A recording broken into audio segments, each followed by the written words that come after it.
Reverend Smith, Mrs. Ellis, members of Aretha's family, for giving Hillary and me a chance to show up and just say,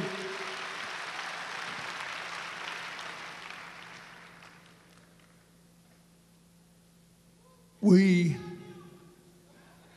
started out not as a president, a first lady, a senator, a secretary of state. We started out as like Aretha groupies or something. I mean, you know, she was only about 4 years older than me, 5 years older than Hillary. So when we were getting out of college was when she finally got her big breakthroughs. It's one thing I want to say to all the young people in the audience. Yeah, she had the voice of a generation, maybe the voice of a century. Yes, she was born into a musical culture. Yes, she sat on the steps in her home and listened to Art Tatum, maybe the greatest jazz pianist who ever lived, play. But she also worked for years, I mean years, springing out of the church and the gospel music to the R&B clubs, the jazz clubs, the places where soul was being born, the places where rock and roll was being played. When nobody was paying particular attention. I went back and reread her autobiography the other day, and I said, oh my God, when she was making her way, she actually opened a jazz club for John Coltrane, and he did a set after her. Why am I saying this? This woman got us all here in these seats today, right?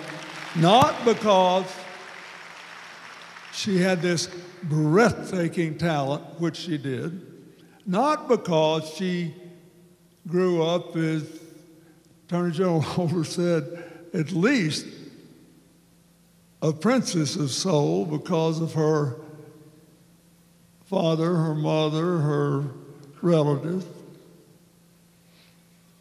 but because she lived with courage, not without fear, but overcoming her fears.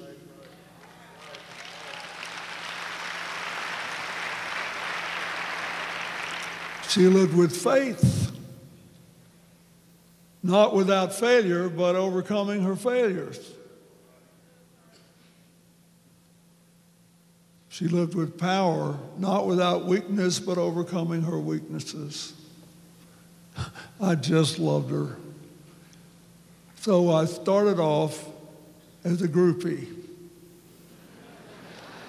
And then I said, oh my God, this woman who has sung for America when Dr. King was killed.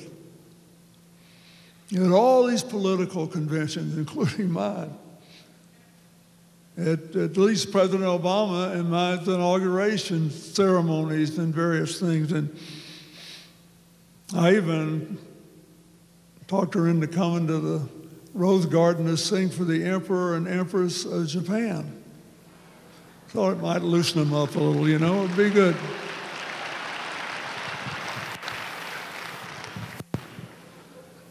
Okay, so I figured out, I think,